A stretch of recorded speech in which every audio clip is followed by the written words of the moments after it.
राधे राधे सभी को। आशा है आप सब कुशल मंगल होंगे।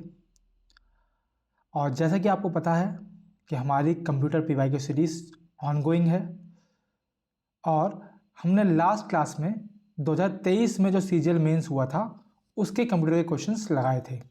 आज हम सीजीएल मेंस के क्वेश्चंस लगाने वाले हैं जो कि हुआ था 2 नवंबर 2023 को। उसके हम कंप्यूटर के क्वेश्चंस सॉल्व करने वाले हैं विथ इफेक्टिव मेथड्स। हर एक ऑप्शन को हम बारीकी से देखेंगे, समझेंगे कि क्वेश्चन में पूछा क्या है और हम पैटर्न जानने की कोशिश करेंगे कि एक्चुअल में क्वेश्चंस जो हैं वो कहाँ से बनते हैं। जैसे जैसे आप इस सीरीज में बने रहेंगे वैसे ही आपको आइडिया मिल जाएगा कि मैक्सिमम क्वेश्चंस कहाँ से पूछे जाते हैं और साथ साथ आप बहुत कुछ इस सीरीज से सीखेंगे, ये मैं आपको भरोसा दिलाता हूं। ठीक है, तो लास्ट तक जरूर बने रहिए और इसी सोच के साथ जो है आज की क्लास को स्टार्ट करेंगे। चलेंगे अपने थीम श्लोक के साथ जो कि है अभ्यास वैराग्याभ्याम तनिरोधा। Practice and detachment are the key to controlling the mind. इसी श्लोक के साथ, इसी थॉट के साथ हम आज की क्लास को स्टार्ट करेंगे। चलेंगे अपने पहले क्वेश्चन की तरफ जो कि रहने वाला है ये। In computer memory dash bus is use to transfer address between CPU and the main memory. कौन सी बस जो है वो एड्रेस ट्रांसफर करने के लिए यूज होती है? आपको मैंने बताया था 3 तरह की बस होती है, address, data and control bus. ठीक है, तो एड्रेस ट्रांसफर के लिए कौन सी बस यूज होगी? वो आपकी एड्रेस बस यूज होगी। It's that simple. अगर हम डेटा की बात करते हैं तो डेटा बस यूज होगी और अगर इंस्ट्रक्शन को एग्जीक्यूट एंड प्रोसेस को एग्जीक्यूट करने की बात करेंगे तो उसके लिए कंट्रोल बस इस्तेमाल होगी। याद रखना है एड्रेस बस जो होती है वो 1 वे बस होती है। ठीक है, जो sorry bus BUS that sends data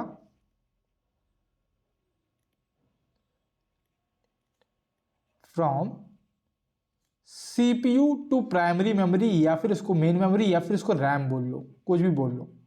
तो ये यहां से यहां डेटा जाता है, यहां से यहां डेटा नहीं आता है। ठीक है, तो ये 1 वे बस होती है, ये चीज आपको ध्यान रखनी है। और सेकंड चीज, it specifies the address, it specifies the address of memory location जो सीपीयू को चाहिए, location that CPU wants to read और राइट। ठीक है, तो ये चीज आपको ध्यान रखनी है,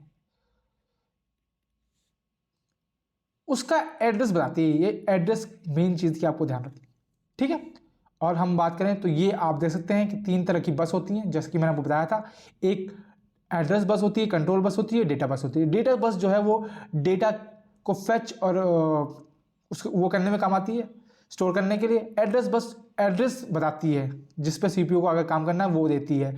कंट्रोल बस जो है वो प्रोसेस और इंस्ट्रक्शन को कैसे एग्जीक्यूट करना है, किस वे में करना है, वो काम जो है वो कंट्रोल बस का होता है। और तो ये तीनों मिलकर बनती हैं सिस्टम बस। ठीक है, जिसपे CPU, memory and input output devices तीनों के तीनों आपस में जुड़े होते हैं, इंटरलिंक्ड होते हैं। तो ये चीज आपको पता होनी चाहिए। ओके, आगे आते हैं। इन MS Office 365 the table of authorities group can be found under which of the following tabs. तो टेबल ऑफ अथॉरिटीज जो ऑप्शन है ये कौन सी टैब में देखने को आपको मिलेगा इन MS Office 365? व्यू में, रेफरेंस टैब में, मेलिंग टैब में या रिव्यू टैब में? तो ये ऑप्शन आपको रेफरेंसेस टैब में देखने को मिलेगा।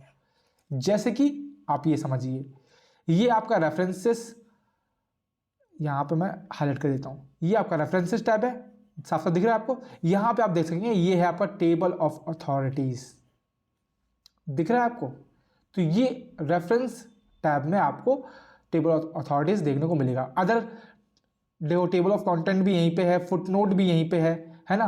और सिटेशंस और बिब्लियोग्राफी भी यहीं पे है, और कैप्शंस और इंडेक्स ये सारे किसके हैं, ये रेफरेंस रिबन टैब के हैं। तो ये चीज़ आपको पता होनी चाहिए। और टैब्स और टैब्स कौन कौन से हैं आपको साफ साफ दिख रहे होंगे, है ना। ये देखो, ये होम टैब है, यहाँ पे इंसर्ट टैब है, पेज लेआउट है जिसमें आप फॉन्ट वगैरह ये सब जो है चेंज कर सकते हैं, मेलिंग टैब है, रिव्यू टैब है, व्यू टैब है, ये सब क्या है, ये टैब्स हैं। ओके, और सबसे टॉप में आप देख रहे होंगे ये आपके सेव ऑप्शन है, अंडो रीडो ऑप्शन है, ये अंडो रीडो ऑप्शन ये है, देख सकते हैं आप। ये इससे आप बहुत सारे ऑप्शन, अदर ऑप्शंस खोल सकते हैं, ये चीज़ है। तो ये सब क्या है, ये टैब्स एंड बार्स हैं। तो ये चीज़ आपको पता होनी चाहिए किस टैब में कौन कौन से ऑप्शन आपको देखने को मिलते हैं। ओके, आगे आते हैं।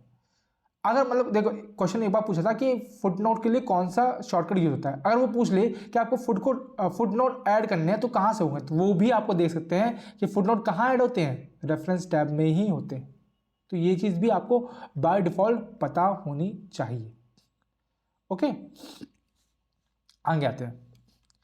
In computer memory the width of dash bus specify the maximum possible memory supported by the system.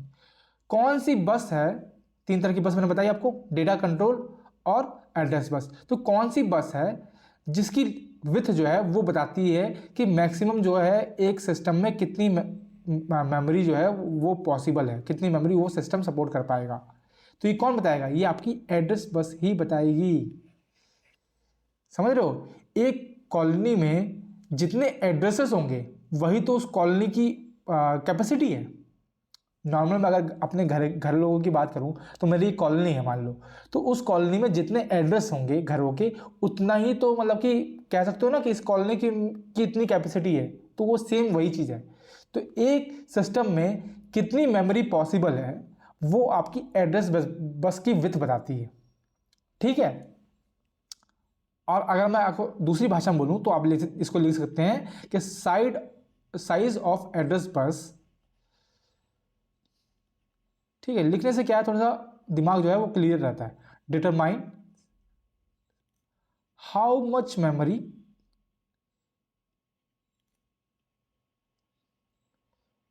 CPU can address directly.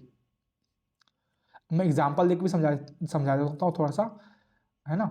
तो मैं यहाँ पे बात करूँगा, अगर मैं यहाँ पे एड्रेस बस की बात करूँ और यहाँ पे अगर मैं सीपीयू की बात करूँ, ठीक है। तो मान लो अगर एड्रेस बस जो है वो 20 बिट की होती है, तो आप ये मान लीजिए कि सीपीयू जो है वो अप टू 1 MB मेमोरी जो है सपोर्ट कर सकता है। ठीक है, अगर एड्रेस बस 24 बिट की है तो ये अप टू 16 MB सपोर्ट कर सकता है। अगर ये 32 बिट की है तो आपका CPU up to 4 GB memory जो है वो सपोर्ट कर सकता है। तो ये चीज भी आपको पता होनी चाहिए। ओके, और अगर मैं बस की बात करूं तो और कौन सी बस होती हैं, तो आप देख सकते हैं तीन बस मैंने बताया कि जो मेन है आपकी डेटा, एड्रेस और कंट्रोल बस। डेटा बस क्या करती है, to connect CPU with main memory, जिसको हम रैम भी बोल सकते हैं, and other components connected to computer system. तो ये सबको कनेक्ट करने का काम करती है डेटा बस। एड्रेस बस क्या करती है, it carries memory addresses for read and write operation. CPU को जिस मेमोरी की जरूरत है जहां पर उसको रीड और राइट करना है वो हेल्प करती है एड्रेस बस। कंट्रोल बस मैंने आपको बताया है, ये कंट्रोल सिग्नल्स कैरी करती है। ठीक है, तो ये चीज़ आपको बतानी चाहिए। और कौन कौन सी बसेस होती है, इंटरनल बसेस होती है, एक्सटर्नल बसेस होती है। तो आप नाम समझ सकते हैं, जो इंटरनल कंपोनेंट्स को कनेक्ट करती हैं उनको हम बोलते हैं इंटरनल बसेस, जो एक्सटर्नल कंपोनेंट्स को कनेक्ट करती हैं उनको हम बोलते हैं एक्सटर्नल बसेस। अब इंटरनल बसेस किसको कनेक्ट करेंगे, जैसे कि प्रोसेसर हो गया, रैम हो गया, ये चिपसेट हो गया, हार्ड डिस्क हो गया, ये कंप्यूटर के अंदर है ना कंपोनेंट्स, तो इनको जो कनेक्ट करती हैं वो आपकी इंटरनल बसेस है। एक्सटर्नल बस जो बाहर, जैसे मॉनिटर हो गया, कीबोर्ड हो गया, प्रिंटर हो गया, माउस हो गया, है ना, इन सबको जो सिस्टम से कनेक्ट करेंगी that is your external buses. ठीक है, और बसेस होती हैं सिस्टम बस, एक्सपेंशन बस, इनपुट आउटपुट बस, इतना इंपॉर्टेंट नहीं है, फिर भी एक बार आप इनके नाम और इनके फंक्शनैलिटी देख सकते हैं। ठीक है, तो आपको समझने में ईजी रहेगा। ओके, बाकी ये 3 इंपॉर्टेंट है, ये 3 आपको इनके बारे में पता होना चाहिए, वेरी वेरी इंपॉर्टेंट। ओके, आगे आते हैं। Which of the following statement is correct for email. Email के लिए कौन सी कथन जो है वो सही है। A user can check the email header prior to downloading. एक यूजर जो है वो ईमेल का हेडर डाउनलोड होने से पहले देख सकता है, बिल्कुल सही बात है। A user can partially download an email. एक यूजर जो है वो पार्शियली ईमेल को डाउनलोड कर सकता है, बिल्कुल सही बात है। और पार्शियली रीड भी कर सकता है, partially read before downloading.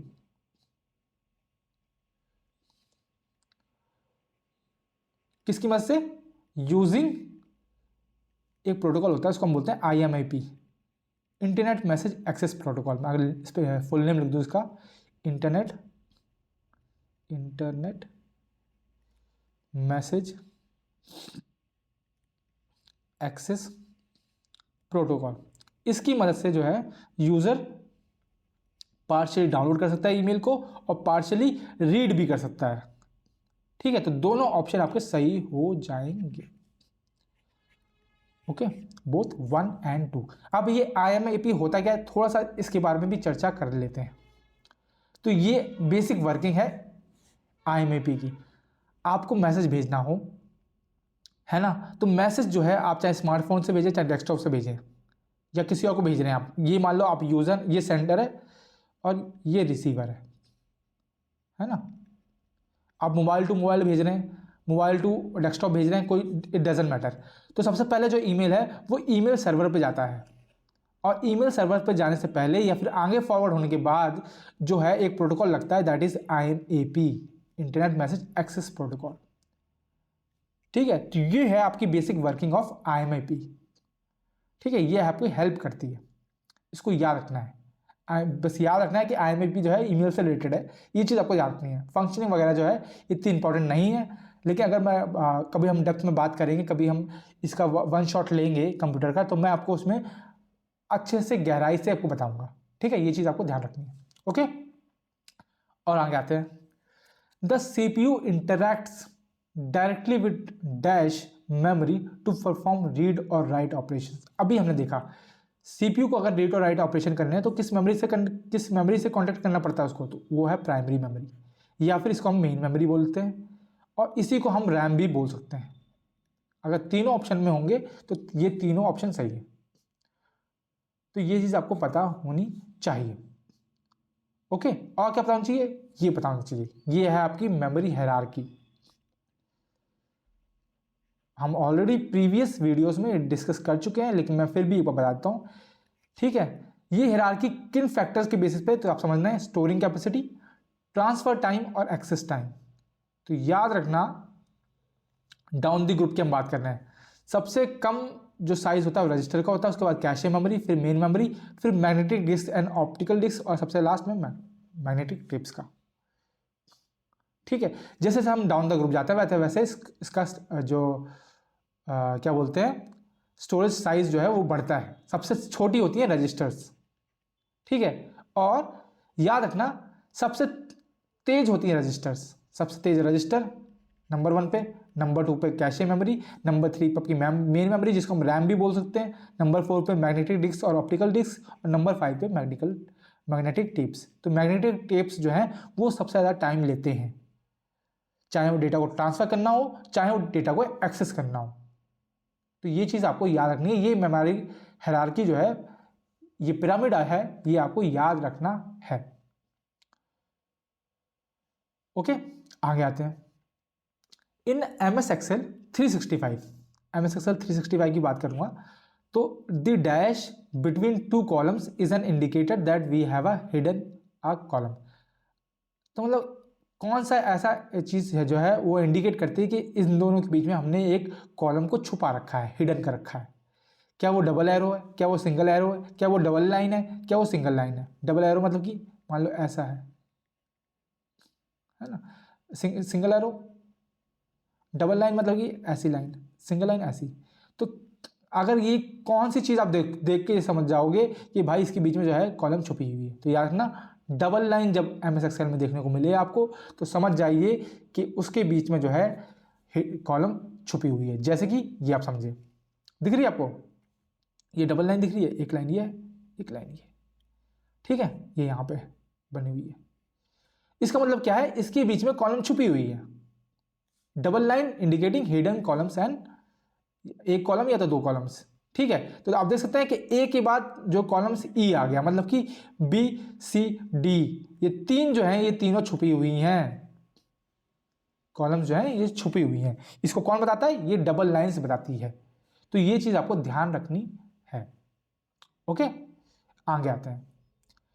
In MS Excel 365 you can use dash when you want to change a cell reference within a formula without changing the formula itself।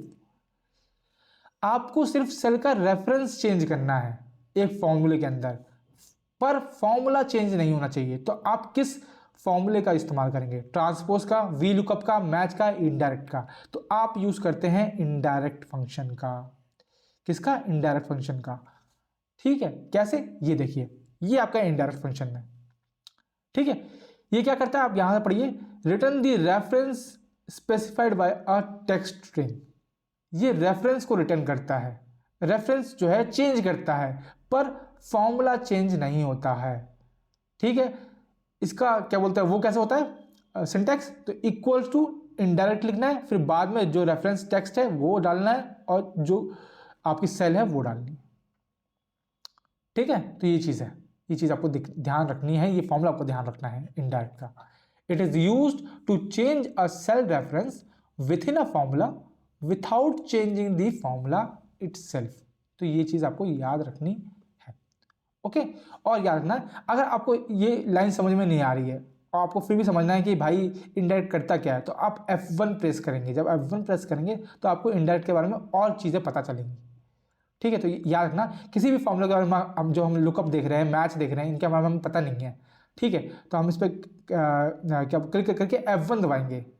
F1 से हमें जो है वो एक तरह से मेन्यू टाइप का खुल जाएगा जिसमें हम सारे फॉर्मूले के बारे में जान सकते हैं, ओके। आगे आते हैं।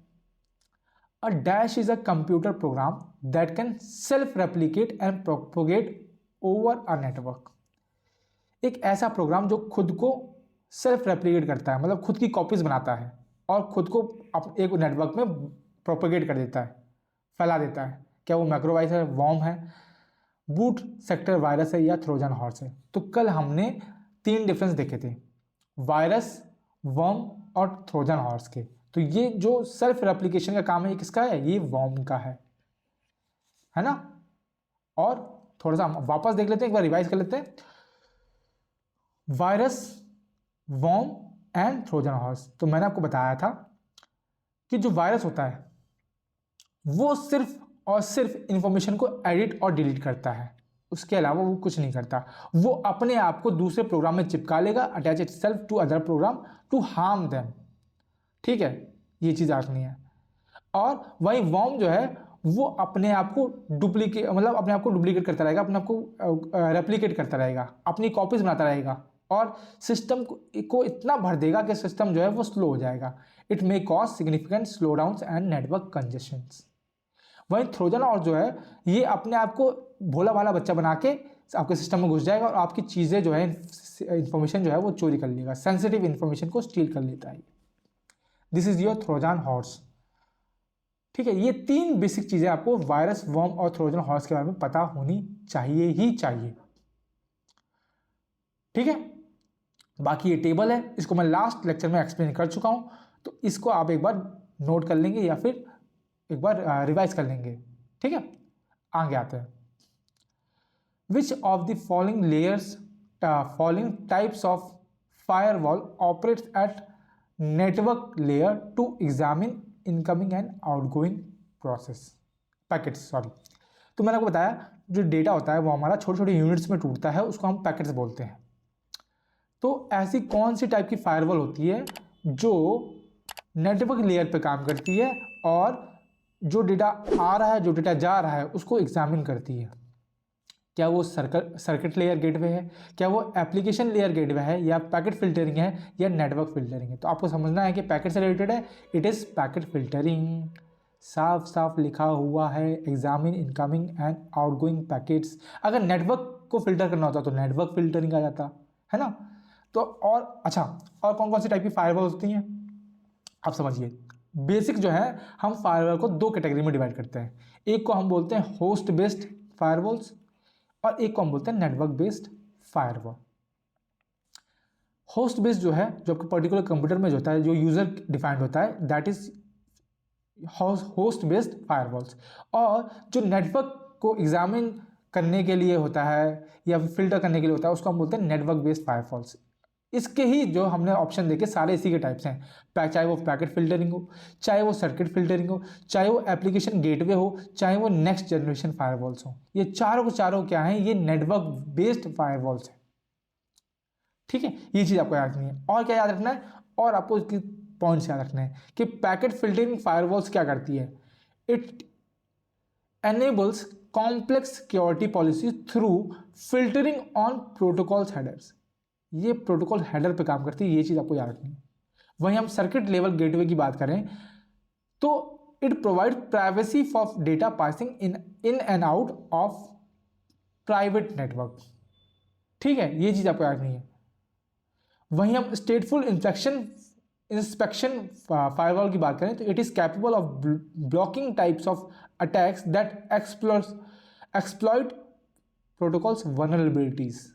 जो प्रोटोकॉल्स की कमजोरियों को एक्सप्लॉइट करते हैं, ये उनको ब्लॉक कर देती है फायरवॉल।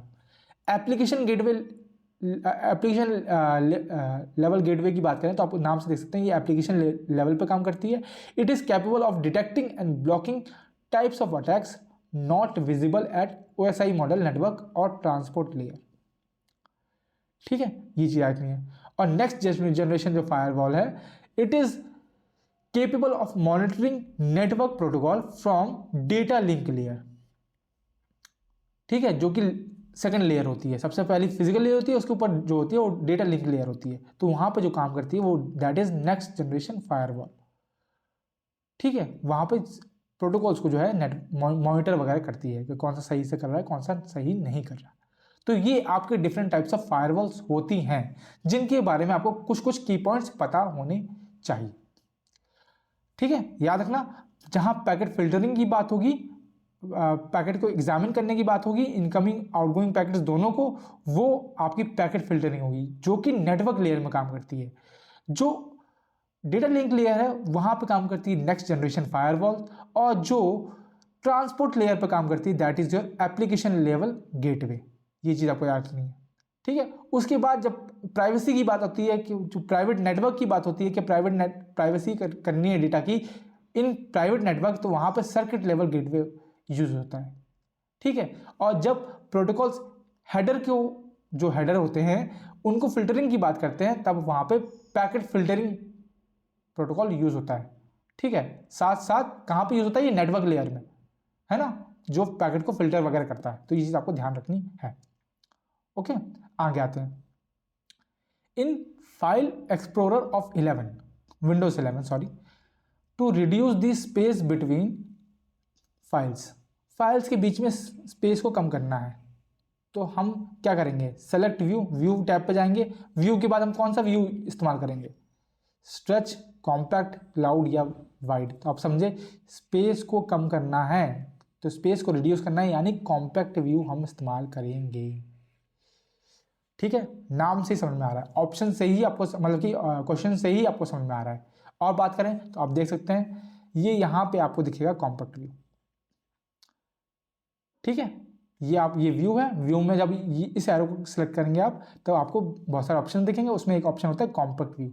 ये क्या करता है, ये साइज को रिड्यूस कर देता है। ठीक है, तो ये चीज आप देख सकते हैं आराम से। आगे आते हैं। A dash bit is an extra bit included with a binary message to make the total number of क्या बोलते हैं बिट्स, यहाँ पर टोटल नंबर ऑफ बिट्स है, इज आइदर ऑड और इवन। यहाँ पे तो एक एक्स्ट्रा बिट होती है ये, जो कि बाइनरी मैसेज क्या होता है, जो 0 और 1 की फॉर्म में होता है, उसको हम बाइनरी मैसेज बोलते हैं। वो या तो मैसेज को ऑड बना देती है या तो इवन बना देती है। तो that is your parity bit, याद रखना, that is your parity bit. Parity bit वो एक्स्ट्रा बिट यूज होती है जो बाइनरी मैसेज को या तो ऑड बना देगी तो इवन बना देगी। और इसका ऑड इवन बनाने का मतलब क्या है, ये एरर डिटेक्शन के लिए यूज होती है, यूज्ड फॉर एरर डिटेक्शन। कहने का मतलब क्या है, मान लो आपने एक मैसेज भेजा, उसके साथ बाइनरी बिट जो है, पैरिटी बिट जो है वो चिपकी हुई जाएगी, है ना। और जब वो पहुंची लास्ट में, तो वो चेक करेगी पैरिटी बिट से आप चेक कर सकते हैं, है ना, कि एक्चुअल में जो मैसेज भेजा गया था और जो अभी हमने रिसीव किया उसके बीच में कुछ छेड़छाड़ हुई है कि नहीं हुई है, कुछ एरर आया है कि नहीं आया है। ठीक है, अगर एरर होता है तो जो पैरिटी बिट भेजी गई थी, मान लो 0 पैरिटी बिट भेजी गई थी और रिसीव हुई हमें 1, तो मतलब क्या है, एरर है वो। तो इस तरह से ये काम करती है। और दिखा देता हूं, है ना, आप यहां से समझ सकते हैं पैरिटी बिट को। A parity bit is an extra bit added to a group of bits as a form of error checking during data transmission. दो वेरिएंट्स होते हैं, इवन पैरिटी और ऑड पैरिटी। ठीक है, जो इवन पैरिटी होती है वो आपका 1 होता है और जो ऑड पैरिटी होता है वो आपका 0 होता है। ठीक है, क्या ये ऐसे कह सकते हैं, सॉरी मैं, दो केसेस होते हैं, ये मैं थोड़ा सा उल्टा बता दिया मैंने। उल्टा क्या बता दिया मैंने, कि केसेस होते हैं। अगर मान लो नंबर जो है 1, जो नंबर ऑफ वंस जो है वो इवन है ना, तो पैरिटी बिट 0 होगी, ये समझना है आपको। और नंबर ऑफ बिट्स अगर ऑड हैं वंस के, तो पैरिटी बिट 0 होगी। इस तरह से होता है। ठीक है,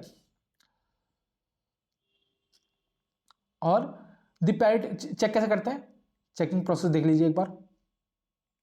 the parity bits are added before transmitting the data, ये मैंने आपको बताया। On receiving end of transmitted data the number of ones is counted, जितने वंस हैं वो काउंट होंगे। इफ नंबर इज इवन, इसका मतलब क्या है, डेटा करेक्ट है। अगर वो नंबर ऑड है तो इसका मतलब डेटा इनकरेक्ट है, और उस मैसेज डेटा इनकरेक्ट है तो उस डेटा को वापस भेजा जाना चाहिए। समझ रहे हो, इस तरह से आपके काम करती है ये पैरिटी बिट। ओके, थोड़ा मैं अभी मतलब कि क्योंकि हमारे पास टाइम कम है ना, और मैं इसको ज़्यादा बेहतर तरीके से नहीं समझा सकता विथ, मतलब कि एक डायग्राम के थ्रू नहीं समझा सकता, क्योंकि इसको समझाने के लिए आपको पूरा समझना पड़ेगा कि किस तरह से पैरिटी बिट्स, किस तरह से जो है बिट्स वगैरह जो है किस तरह से मैसेज भेजा जाता है, किस तरह से मैसेज जो है रिसीव होता है, ये सब आपको समझना पड़ेगा। बाइनरी नंबर्स जो है कैसे कन्वर्ट होते हैं, है ना, बाइनरी लैंग्वेज कैसे आती है, वो सब समझना पड़ेगा। बस आप इतना समझिए यहाँ पे कि पैरिटी बिट जो है वो एक एक्स्ट्रा बिट होती है जिसको डेटा भेजने से पहले ऐड किया जाता है। ठीक है, ये चेक करने के लिए कि डेटा में कोई एरर है या नहीं। अगर जब डेटा हम रिसीव कर लेते हैं तो डेटा जो है उसमें जो नंबर ऑफ 1 होते हैं, जो वंस होते हैं वो काउंट किए जाते हैं। अगर वो वंस जो हैं वो इवन संख्या में आ रहे हैं तो डेटा सही है, अगर वो ऑड संख्या में आ रहा है तो डेटा जो है वो गलत है और हमें उसे वापस ट्रांसमिट करना पड़ेगा। इतनी चीज़ आपको समझनी है related to data transmission and parity bit. Okay, आगे आते हैं। Which of the following keyboard shortcut is use to copy the selected items. Copy करने के लिए जो सिलेक्टेड आइटम्स है उसको हम कौन सा कीबोर्ड शॉर्टकट यूज करते हैं विंडोज 11 में? क्या वो कंट्रोल इंसर्ट है, क्या वो शिफ्ट इंसर्ट है, क्या वो शिफ्ट एंटर है, क्या वो कंट्रोल एंटर है? तो ये आपका है कंट्रोल इंसर्ट। ये शॉर्टकट आपको याद रखना है। अगर मान लो आपकी एक फाइल है, उसको आपने सेलेक्ट कर रखा है और आप कंट्रोल इंसर्ट दबाते हैं तो एक कॉपी आपकी बन जाएगी। ठीक है, और फिर आप पेस्ट करेंगे तो वो मतलब कि कॉपी हो जाएगा। तो ये चीज़ आपको समझनी है। और कौन कौन से आप समझिए, अगर कैरेक्टर्स को हमें लेफ्ट तरफ से सेलेक्ट करना है तो हम शिफ्ट प्लस लेफ्ट एरो की जो लेफ्ट एरो होती है उसका इस्तेमाल करेंगे। अगर हम राइट तरफ कैरेक्टर को सिलेक्ट करना है तो हम शिफ्ट प्लस राइट एरो करेंगे। सेम अगर ऊपर सेलेक्ट करना है तो अप और डाउन, अगर हमें नीचे सेलेक्ट करना है तो। अगर हम वर्ड्स को सेलेक्ट करते हैं, लाइंस को नहीं वर्ड्स को, तो हम कंट्रोल शिफ्ट और लेफ्ट का इस्तेमाल करते हैं जब हम लेफ्ट की तरफ सेलेक्ट करते हैं। जब हम राइट की तरफ सेलेक्ट करते हैं तो हम कंट्रोल शिफ्ट प्लस राइट का सेलेक्ट यूज़ करते हैं। अगर हमें एक पैराग्राफ को सेलेक्ट करना है लेफ्ट साइड में तो हम शिफ्ट कंट्रोल प्लस अप जो की है उसका इस्तेमाल करेंगे। अगर हमें पैराग्राफ को डाउन दी राइट साइड में सेलेक्ट करना है तो हम shift control plus down button का इस्तेमाल करेंगे। ठीक है, अगर आप शिफ्ट प्लस होम को सेलेक्ट करते हैं, शिफ्ट प्लस होम बटन को सेलेक्ट करते हैं तो उससे क्या होगा, उससे सेलेक्ट हो जाएगा text between the cursor and the beginning of the current line. ठीक है, वहीं शिफ्ट और एंड बटन का अगर इस्तेमाल करते हैं तो it will select the text between cursor and the end of the current line. ठीक है, और अगर आपको टेक्स्ट सेलेक्ट करना है between cursor and the beginning of the document तो आप इस्तेमाल करेंगे control shift control plus home button का। याद रखना ये सारे क्या है, ये शिफ्ट बटन से रिलेटेड सारे फंक्शंस हैं जो आपको पता होने चाहिए। ठीक है, इनमें से एक क्वेश्चन दो क्वेश्चन बन सकते हैं। ठीक है, बट आप एक बार इसको रीड करेंगे और कुछ टाइम बाद वापस रीड करेंगे तो आप जो है मतलब कि और क्वेश्चन लगाएंगे तो आप जो है इस चीज़ को याद कर पाएंगे इजीली। ठीक है, रैदर देन आप बस उसको रट्टा मार के याद करेंगे तो वो ज़रूरी नहीं है। एक बार जो है आप मतलब कि या तो आपके पास अगर लैपटॉप वगैरह है तो उसको यूज़ करके देखिए, उसको चला के देखिए, है ना, ये सारी बटन्स का इस्तेमाल करके देखिए तो आपको ज़्यादा बेहतर तरीके से चीज़ें याद रहेंगी। ओके, और टाइम ज़्यादा लगता नहीं है भाई, लगता है मन में लगेगा ऐसा कि टाइम बहुत लग जाएगा लेकिन लगता नहीं एक्चुअली। ठीक है, आगे आते हैं। Which of the following parts of a given URL is a domain name. आपको एक URL दे रखा है, आपको बताना है कि इसमें से डोमेन नेम कौन सा है। तो URL देख लीजिए आप, ये है http://www.india.in telibook/telibook.xyz। इसमें URL, ये जो URL है ये पूरा URL है, ये यूनिफॉर्म रिसोर्स लोकेटर है, इसका डोमेन नेम क्या है ये आपको बताना है। तो मैं आपको बताता हूँ, पहले से थोड़ा सा मैं एक्सप्लेन कर देता हूँ उसको। ये पार्ट्स होते हैं URL के। ठीक है, URL का फुल फॉर्म तो आपको पता है, यूनिफॉर्म रिसोर्स लोकेटर। तो ये मान लो URL है, यहाँ हमने इसको कर लिया। तो जो पहला पार्ट है HTTPS hyper text transfer protocol, ये एक तरह का प्रोटोकॉल होता है जिसको हम स्कीम बोल सकते हैं या फिर इसको प्रोटोकॉल बोल लीजिए। ठीक है, प्रोटोकॉल, ये जो S लिखा है इसका मतलब है सिक्योर, मतलब यहाँ ये जो है सिक्योर साइट्स होती है जो कि हरी रंग से दिखाई जाती हैं। उसके बाद जो www.example.co.uk है ये पूरा आपका डोमेन होता है। इसमें से जो www है ये इसको हम सब डोमेन बोलते हैं, एग्जाम्पल को हम बोलते हैं डोमेन और co.uk को हम बोलते हैं टॉप लेवल डोमेन। पर एक्चुअल में ये तीनों जो है डोमेन के अंदर ही आते हैं। तो वैसे ही अगर हम इसमें देखेंगे तो इसमें डोमेन हमारा क्या हो जाएगा, वो हो जाएगा हमारा www.india.in। ठीक है, ये चीज़ आपको याद रखनी है। ओके, आगे आते हैं। फिर उसके बाद जो देखें उसके बाद जो है आपका पाथ आता है। ठीक है, यहाँ से लेके जो आप यहाँ तक आप देखिए क्वेश्चन मार्क तक, ये आपका पाथ होता है। पाथ मतलब रास्ता, लोकेशन। ठीक है, और जो ये आप 443 देख रहे हैं ये आपका पोर्ट नंबर होता है। तो याद रखना है कि URL का जो पार्ट है वो पोर्ट नंबर भी होता है। ठीक है, ये चीज़ रखनी है।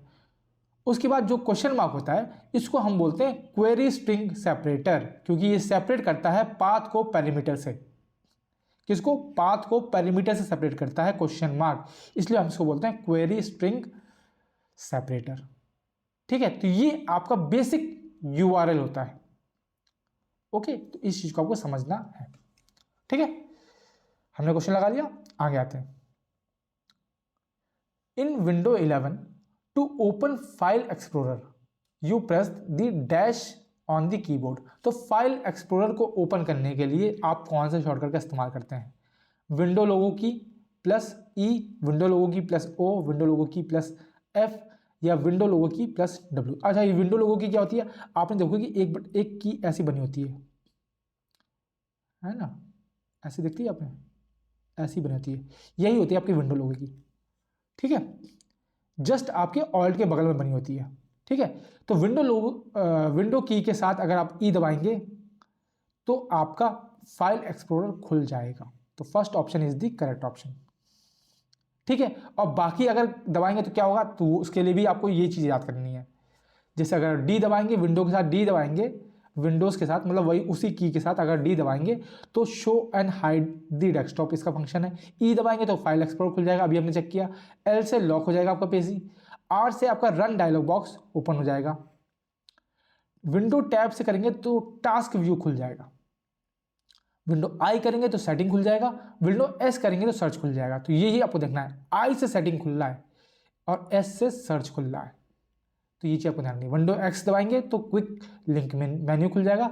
Window plus control plus D दबाएंगे तो आपका वर्चुअल डेस्कटॉप जो है, एक नया वर्चुअल डेस्कटॉप है वो क्रिएट हो जाएगा। विंडो कंट्रोल प्लस F4 करेंगे तो जो करंट वर्चुअल डेस्कटॉप है वो आपका क्लोज हो जाएगा। Window plus shift plus S करेंगे तो स्क्रीनशॉट लग जाएगा जो जिसका चल रहा है। और window plus dot full stop इस्तेमाल करेंगे तो इमोजी पैनल आप खोल सकते हैं। विंडो प्लस एम यूज़ करेंगे तो आप मिनिमाइज कर सकते हैं सभी विंडोज़ को। और वहीं विंडो प्लस एफ यूज़ करेंगे,